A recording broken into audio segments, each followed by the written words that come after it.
how's it going, folks? My name's Josh. Welcome back to another toy review, and today we're here to take a look at the Ultra Monster series number 8, Black King. I'm gonna be very honest. Like I had to record this first line so many times because the name is just so absurd. Why did Tsuburaya thought it was a good idea to name a kaiju that? I will never know. I mean, I get it. I mean, look at the way, the color and all that, but still, I don't know. I mean, then again, this is the same company that, created a character called Red King, where he's not even red. And it literally took him like decades later just to even get that right. So I guess that's pretty ironic. So I think it's better just to kind of jump into the character's backstory and the figure review, and not really go over the whole name thing, because honestly there isn't really much of an answer for it. So of course let's talk a little bit about who he is, right? So of course this is another this is another classic kaiju, from the Ultraman series. First appearing in the Return of Ultraman, which came out in 1971.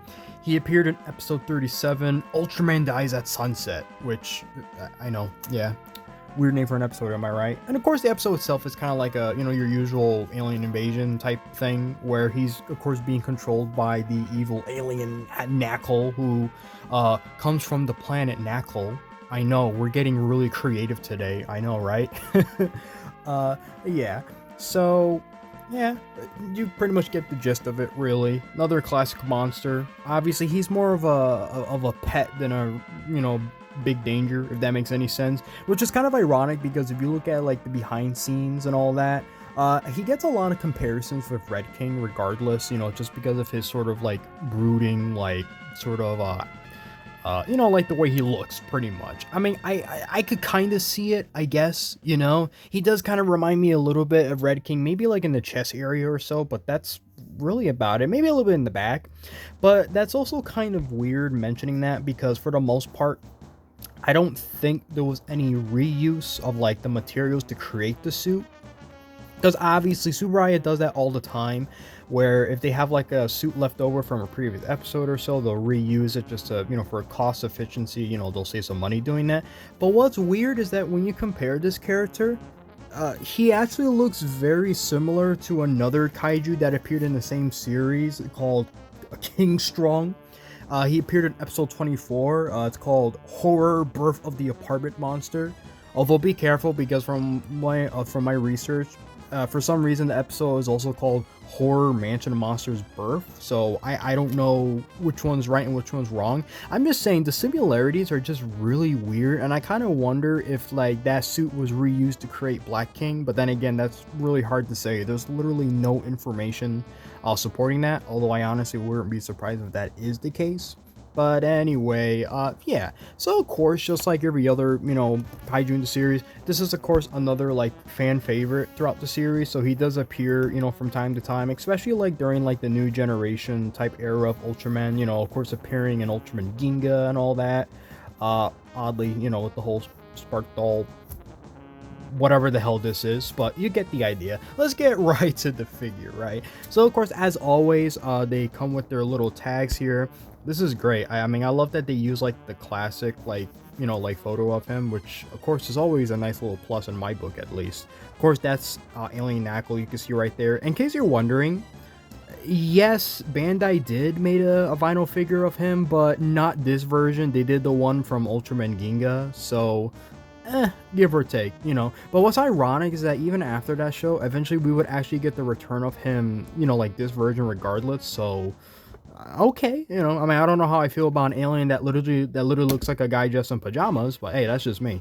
So of course, obviously nothing in the inside, you got this in the back, pretty standard stuff. You guys already know how this kind of goes at this point. I just like to kind of show it off a little bit, because obviously they don't come in boxes, they just kind of come hang, because these are vinyl figures, and that's like, that's like a big thing with Japan, obviously. I mean, they love these kind of figures, so they're, if you go over there, they're like everywhere. While over here in America, they're very hard to find. I don't even remember where I bought this one, honestly. I don't know if I bought him online or so, like on Amazon. He is pretty easy to track for the most part, but well, without further ado, let's jump right into the review. So obviously he has like a weird like bulkiness to it. I mean, it definitely looks exactly like how he is in the show. That's always the biggest plus when it comes to this toy line, is that it definitely nails in the details like perfectly. He even got his little toes painted, all that, like nice and golden. It's not like a straight up gold. I mean, almost. I mean, obviously there's some like yellow mixed in there and all that, which of course is perfect. I do love the teeth. I mean, that's like, And I just noticed the red eyes too, which is actually a pretty nice touch. I don't remember. I could be wrong. I get the feeling like in later entries, his eye colors kind of changed slightly, but I could be wrong. I'm not sure, because the old Ultraman shows were weird like that, where they were never really consistent with their detailing, especially in later installments. And if we look at, I mean, he looks like a freaking walrus. Oh my god, I'm sorry. I can't. I don't know. Like, for a character that's meant to be menacing, he doesn't really seem all that menacing, but you know, you get the idea. He does look really cool though, you know. But of course, like I said, he's pretty standard, you know. In fact, I remember even like in the episode itself, it honestly looked like the suit actor like had a hard time moving inside of it. I mean, I wouldn't, honestly, I wouldn't be surprised. This dude got thrown around by Jack like crazy. But besides that, look at all the nice detailing, like the rough texturing with his back. And I do like a lot that even like the spikes are painted nicely too, because I get that feeling if this figure was made now, this would be like maybe unpainted, which let's be honest, that's not too far off when it comes to these type of figures. You guys know exactly what I mean later on when we do more of these kind of reviews. But other than that, this one's perfect. I mean, there you go. And of course, you see how this tail has like that sort of like, it reminds me of a brick, honestly, like the texturing and all that, like how like crumpled it kind of looks. I don't know if that's really the right term for it, but you get the idea. And of course, underneath, the details kind of continue up a little bit, as you can kind of see here. It stays very consistent within the figure the entire way. And then of course we got his feet, which I'm pretty sure says 2013 on it. Let me see. Yep, so it says 2013 over here on the bottom of his foot, because that's when this toy line first started. And then of course that's where the weird little symbol used to be, but obviously the later versions, you know, don't really include that anymore. It's a weird gimmick. I haven't really looked into it too much, so I can't really explain exactly what it does, except it, you know, yeah, like I said, I'm not gonna get into it. I'd just rather talk about the figure. But for the most part, everything's kind of good. Obviously, the black paint, though, is very, very standard. I mean, it's just pretty much painted like one, you know, kind of black. There's no like real shading or anywhere like that. I know like how my camera looks right now. It looks like he kind of does, but that's just really mostly like the angle that he's in, really, and obviously the giant golden horn he got there kind of makes it seem like it's more darker here, but it's really not. So it's just pretty much one like solid black painted throughout the whole figure, with the exception of like the golden paint everywhere throughout, you know, like his nails and all that. I do like how in some angles like the gold paint does kind of shine a little bit, so that's like wow, perfect attention to detail right there. I mean, I do like that they add that, even though they kind of didn't really have to, but you know what, that's very solid, at least in my book. Damn, you see how nice and shiny that looks too. Like, I'm just staring at it right now. That's great, and I do like that a lot. You know, and of course we just kind of, you know, not for real, like honestly, he just looks so doofy looking. But then again, I mean, have you seen the way he dies? I mean, just look.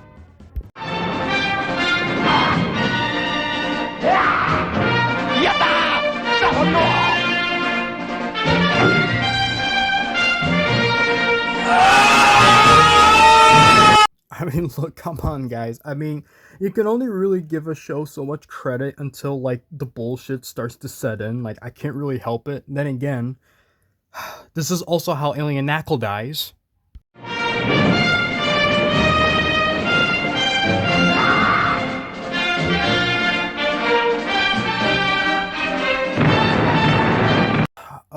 Okay, fine. Look, okay, he didn't like die, you know, he just kind of disappeared right after that. But then again, I don't think we ever really see him again regardless, until like maybe Ultraman Ginga. I don't know.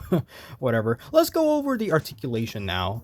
So unfortunately, these figures are of course very basic when it comes to their articulation. It's always going to be limited no matter what, you know, so don't be too surprised if they don't really have too much to move. Sometimes you will get like the occasional figure that does have like maybe in like an extra point of articulation you're probably not expecting. So obviously for the most part, both of his arms kind of move, you know, kind of has like a, like, bro, it looks like, what do you even call that? I don't know. And his tail moves. It does move full 360. You kind of have to give it a little bit of a push. I'm not exactly sure how they managed to tighten that so much, but that's about it. If it looks like the waist can move, unfortunately it does not. It does suffer from that weird issue that, because of how they're made, I'm assuming that they probably come in like 2 pieces or so. Well, not counting the tail, I don't know how that works, but I'm assuming they probably come in 1 piece. Well, no, 2 pieces, my mistake. And then, you know, they just kind of like glued on just like that. I know they did that with Zedon too. That I remember from one of my past toy reviews. And I believe Gyudon too. Yeah, he also did had the same thing where it looked like his waist can move, but it actually does not.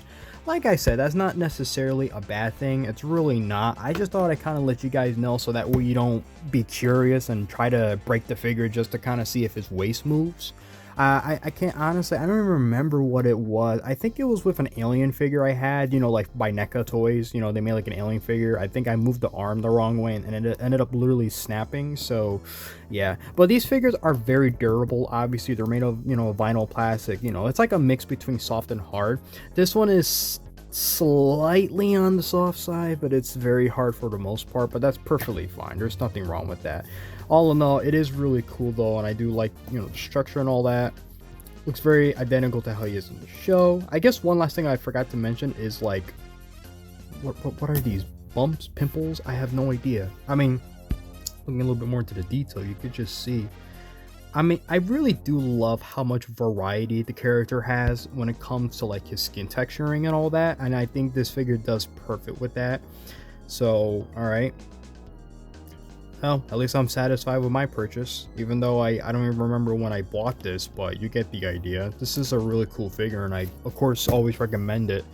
But then again, it's not always positive, folks. Here he is compared to the hero himself. Here he is compared with Ultraman Jack, and they were close. They were very, very close with the size. I mean, obviously, he's supposed to be like, you know, he's supposed to be a lot more bigger than that, but this one is okay too. Sizing is all right. It's not perfect. I mean, you know, that's a give or take when it comes to these figures, and that seems to be the biggest issue with the toy line as a whole. You'll have the characters that look just like how they are in the show, which is a plus. But of course, what the biggest con is that they're always, for the most part, not always going to be size accurate. So give or take with this figure, I don't know. I mean, are you really not going to buy it because of the sizing issue? I mean, I don't know. That's a very consistent thing that runs with this toy line. So obviously, if you do plan on buying these, I just thought I'd kind of warn you guys, you know, just don't be disappointed when he's not as big as you probably want him to be. So sorry about that, but you know, hey, that's why I'm reviewing these for a reason. All right, give my videos a watch. I got a whole playlist and everything you guys can check out, and I actually got multiple too, so just if you look hard enough, you'll see them. So I guess Alien Knuckle, I guess, I don't know. I mean, this is not the one from, you know, his first appearance. Obviously this is the Ultraman Ginga version. Very different design. It's definitely a lot more moderate and updated, so it doesn't look like as weird as it was before. I mean, I already made the comment, like it literally looked like a guy wearing pajamas. Like, it's ridiculous how goofy his old suit was. Oh well, you know, I hope Bandai does make that version though, because this is literally the only version of Alien Knuckle we got. I think they did like a weird like special color version at some point, but honestly, I don't know. When it comes to like the special editions and like those weird variants that they make, oh, that's like a whole other ball game. Like, I don't even know if I can really explain those. But what I will talk about to end the video here is some more comparisons. Here he is compared to a couple of other kaijus from Return of Ultraman. Here's Armstrong. Obviously, these are figures that we already took a look at, you know.